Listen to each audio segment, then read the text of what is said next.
Okay,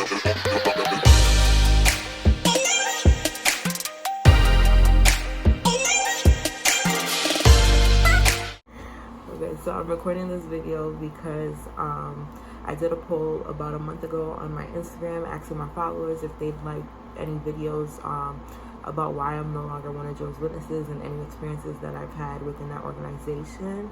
And about 93 to 97% of people answered yes, that they would. So here we are recording this video so everybody can know, what happened. Just a quick background. My name is Maeva. I grew up in Brooklyn, New York. My family is of Haitian descent, so I was born there too. So IET, net all the way. Both sides of my family. But anyways, background for religion. My mother, she is the one that is one of Jehovah's Witnesses, between like my mom and my dad. So my mom is the one that brought it in. I was raised primarily by my mother, basically by my mother. So of course I was raised in a Jehovah's Witness household. My father's side of the family, my dad himself, they are Christians. My grandpa, so my dad's father, he is a pastor. So we are very religious on both sides of my family, very Christian. Jehovah's Witnesses do fall under the category of a Christian organization. So they believe in Jesus Christ. They do follow the Bible.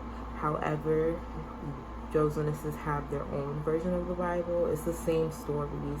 When people hear their own version, they start thinking other things. But it's the same exact stories. It's just a New World Translation. That's the type that they use. It's published by Jehovah's Witnesses. The way my family became one of Jehovah's Witnesses, so my mom basically, is because her father, he started studying with the Jehovah's Witnesses when she was younger. Because I do remember her letting me know around like 13, I believe she was baptized. So by then they were in the religion. I do remember stories of her, her telling me stories about how when she was growing up, they would go to their original church. I think it was Catholic, if I'm not mistaken. So I believe there was Catholic or whatever church they went to. They would go to that church, and then after that they would go to the Kingdom Home meeting on Sundays and on the weekends. So that's the quick background as to how my family became Jehovah's Witnesses. So as for why I am no longer one, I would say that my doubt started when I was a very young child. It wasn't doubts as much as just questions that a curious child would have. I love knowledge and I just prefer to chase after knowledge, so that's how I've always been since I was a child. So when I was younger, we would have those meetings right before we would go out to the door-to-door service, which is what most people know Jehovah's Witnesses for, just to have a good word before we would leave. So I would always ask questions like why did God let this happen, why did blah blah blah,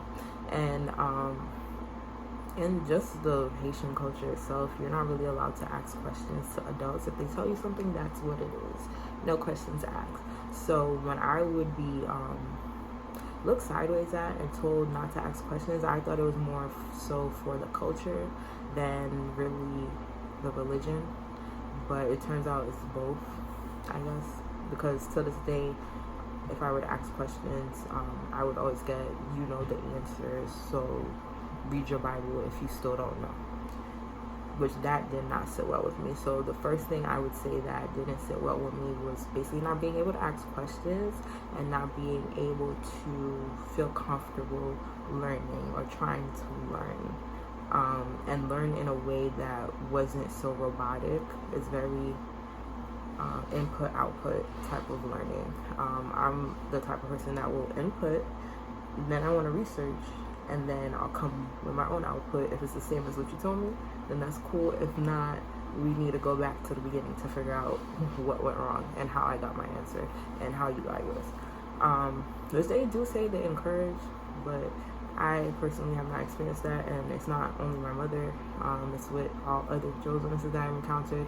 And I do know a lot of people say the French congregations, well, at least the cultural based congregation, I'll put it that way, they're a little more strict than the American ones, but I haven't seen the difference. I've been in the French congregation growing up in Brooklyn, and I've also been in the English congregation in Queens. I've been in English congregations in Philadelphia while I was away in school, so there's no real difference. It's the same thing, and they pride on being very consistent, and they are. Okay, so the second thing that made me not want to be one of Jehovah's Witnesses anymore was the culture. So I think this would cover a lot.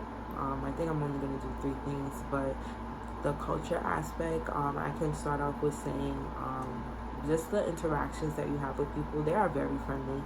It's not rude interactions. Of course, there's some mishaps here and there, but that's human nature. I'm saying in a sense that there's a lot of competition underlying everything. It's like you're always being watched. People are literally watching over you. They're watching, waiting for you to make a wrong move so that they can say, oh, I knew the sister was not like this. The sister could have, yeah, she was putting up a front. She was living a double life. Like, just to, I don't know, justify whatever they're doing on the side that other people don't know, basically. Because that's all I could think of. I was never the type to really think about what other people did. I honestly thought everybody was so pure and perfect. Like, I by no means was perfect, but some things that I heard after, I was like, oh, people actually did that. The thought wouldn't even have crossed my mind. But that's the same judgmental spirit that I just exhibited just now, is what they do day to day.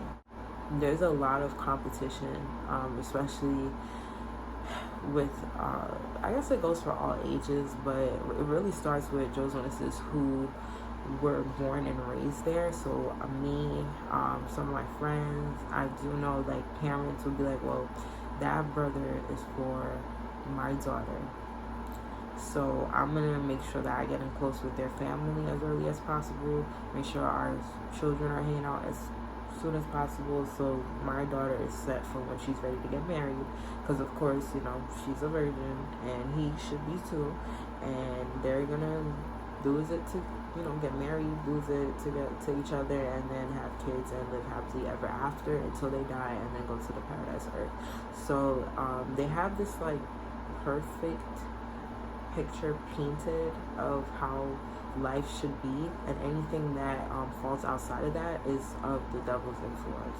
So I do know a lot of the petty rules that we have that don't always align with Bible.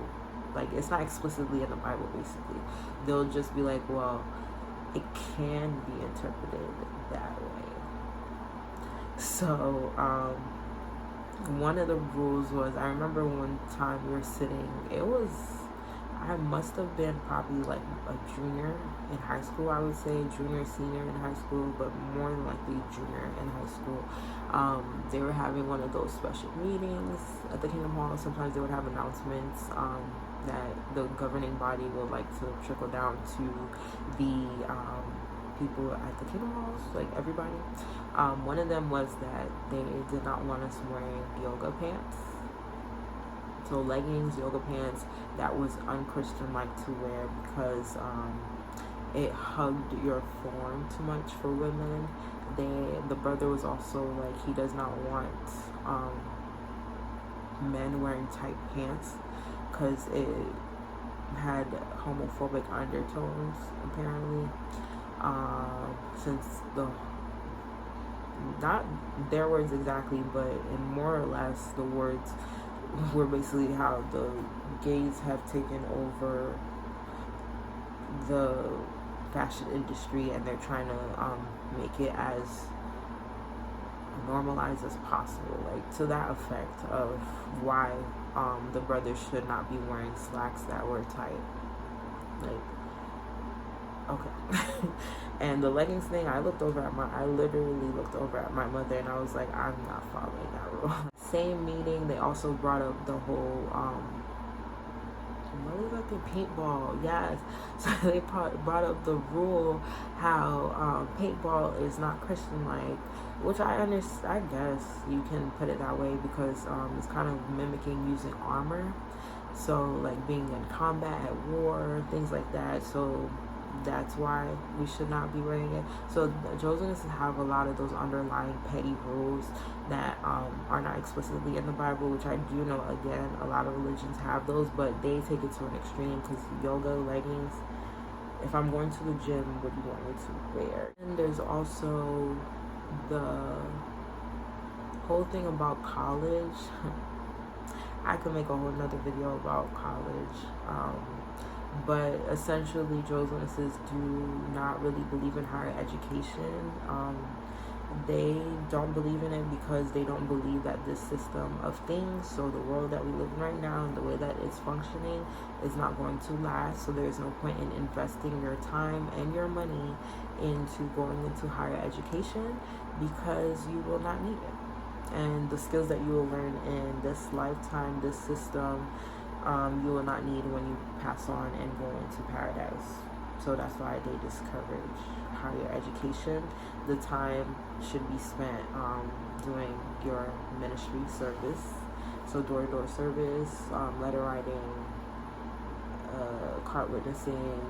They have regional building committees. They have a lot of things to keep you busy. So Bethel, that's another full-time thing to keep you busy. So they have options for you. They're just not paid.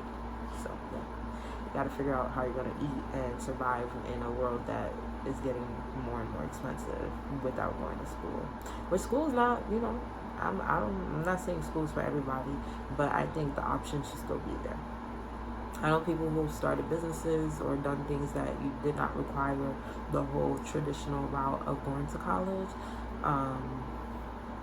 but they just discourage it completely, which clearly I graduated in May, so a lot of the immigrant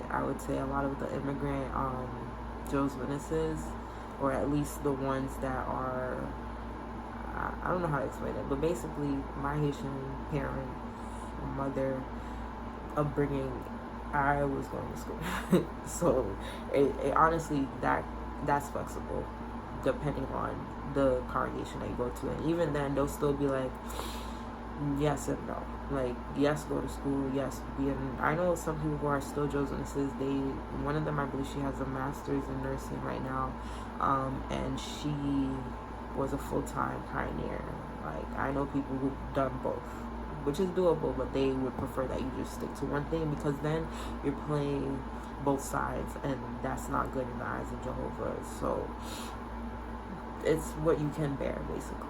But again, that goes back to the whole eyes will be on you, asking questions and looking at you as to why. So I did not like that aspect, because you don't really have freedom. Even though you do make your own choices, you're always second guessing your choices because of how it will look to other people. The whole idea of how it will look to other people is because other people are watching out for you, because then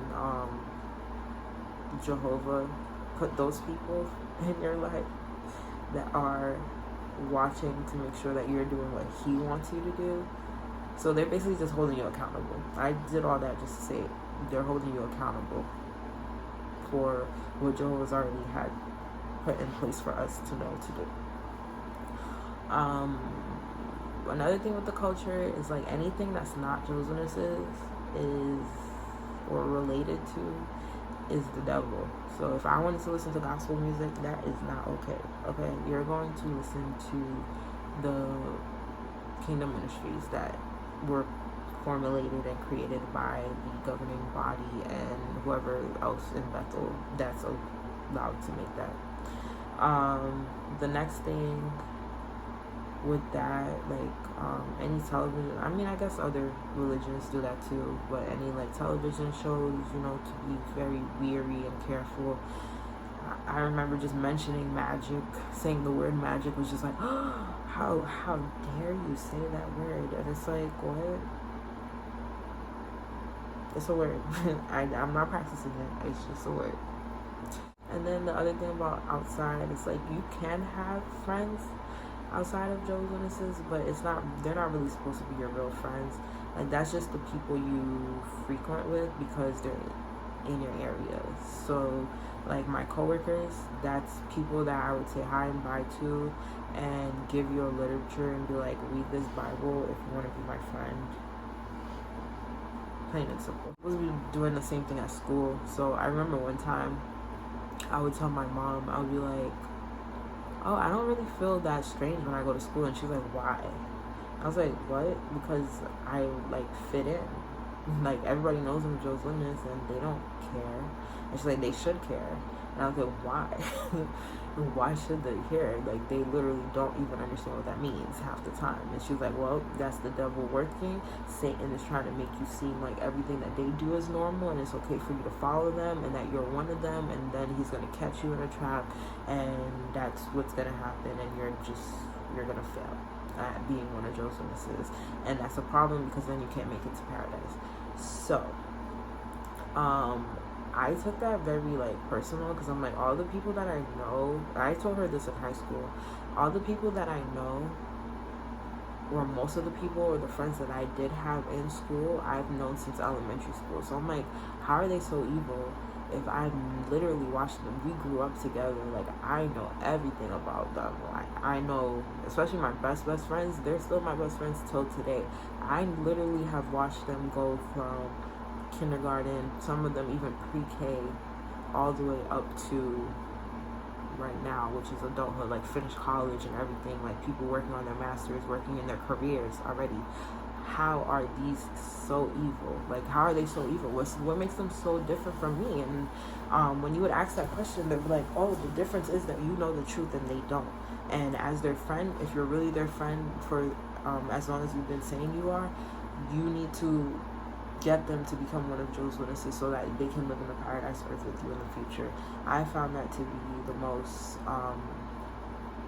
diabolical shit ever, basically, because it's like, how am I never felt okay with telling somebody what they should and should not believe in. I feel like I said, with the input and output of information, like I can input as much information as I want, but if it doesn't fit their circumstances and their lives, who am I to force that onto them? That's not what I do. And I always been like that since I was younger. My mom saw that as a problem only because she thought that my faith was not strong, which I guess you're right, because here I am. So but it's not even about faith not being strong. It was just about imposing things on people when you don't know what their day-to-day life is like. So that's another aspect of the culture. The whole, everybody is worldly. So if you're not one of Joe's Witnesses, you're called a worldly person. So you're basically there to influence Joe's Witnesses and try to get them to be as bad as possible, if that's a way I can say it. Just trying to tempt them into doing wrong or showing bad examples on what not to do, which is funny because everything that happens to a regular person is exactly what happens to Joe's Witnesses. I remember, I would say probably like my junior high school mind, like from elementary to junior high school mind, when I would think of a worldly person, I literally thought of somebody who would be out there partying. Like I thought everybody who was not a Joe's Witness, they would go to work, after work they would go home, probably maybe eat with their family if they had any, and then they would shoot drugs and go commit crimes and party and then come back to work. Which didn't make sense, but it made sense because if you grew up as one of Joe's Witnesses, you're just gonna think the worst of everybody else. They're like, yeah, you're nice to me today, but at any point you're gonna turn on me, which is true for anybody. It's not just non-Joe's Witnesses or worldly people. So that's the other aspect of the culture that I did not like. And lastly, indoctrination is a big one for me. Joe's Witnesses started in the late 1800s or early 1900s. I would say because they did have a religion that prefaced this one. So it was called the Bible Students, I believe. There was two originators. One was a student of the first one, and then he ended up making his own. I'm about to research it right now. So essentially, they're trying to say that, yes, Charles Tate Russell was the first editor of the Watchtower. but they would not say that he was the founder of a new religion, because Charles and the other Bible students were just trying to teachings of Jesus Christ. So they're just there to organize Jesus's people, to promote his teachings. So the religion was already there because Jesus was the one who had it, and they're just putting it all together on paper so that people can have a clear path to follow. So that's basically a bunch of BS to saying that this man founded this. That's all I'm gonna say with that. So I don't like that they like to twist up the words, because if you're someone who can read and research and just step outside of yourself for 1 second, if you are one of Joe's Witnesses, you will clearly see that this is man-made, and there's nothing like when people try to manipulate people's thinking. So that's the other part of it. Like, there's a lot of manipulation with the words that they choose to use, and then people are taking it literally instead of as an interpretation. That's the problem, because then you're being brainwashed, and people do not understand that. Because if you're discouraged from researching things, and you're only told that you can use Jehovah's Witness literature to back up your findings, that is a problem. When the person who organized it did his research and edited what Jesus already put together to make it clearer for us. So it's like, why did you have to do that? If everything Jesus says is, already perfect, why are you the one trying to do that? So that's neither here nor there, but basically I have issues with just the whole beginning, the foundings. I basically have issues with the beginnings, the foundings of Jehovah's Witnesses, how they justify why they are who they are. I can get into more videos about that at a later time, but for right now, I think that's it. I do know that this video is definitely going to be probably like 30 minutes long, so thank you for watching. I'll definitely try to be more organized in my future videos, but yeah, this was just the beginning, so bear with me. I got y'all. I'm gonna work on this. Bye.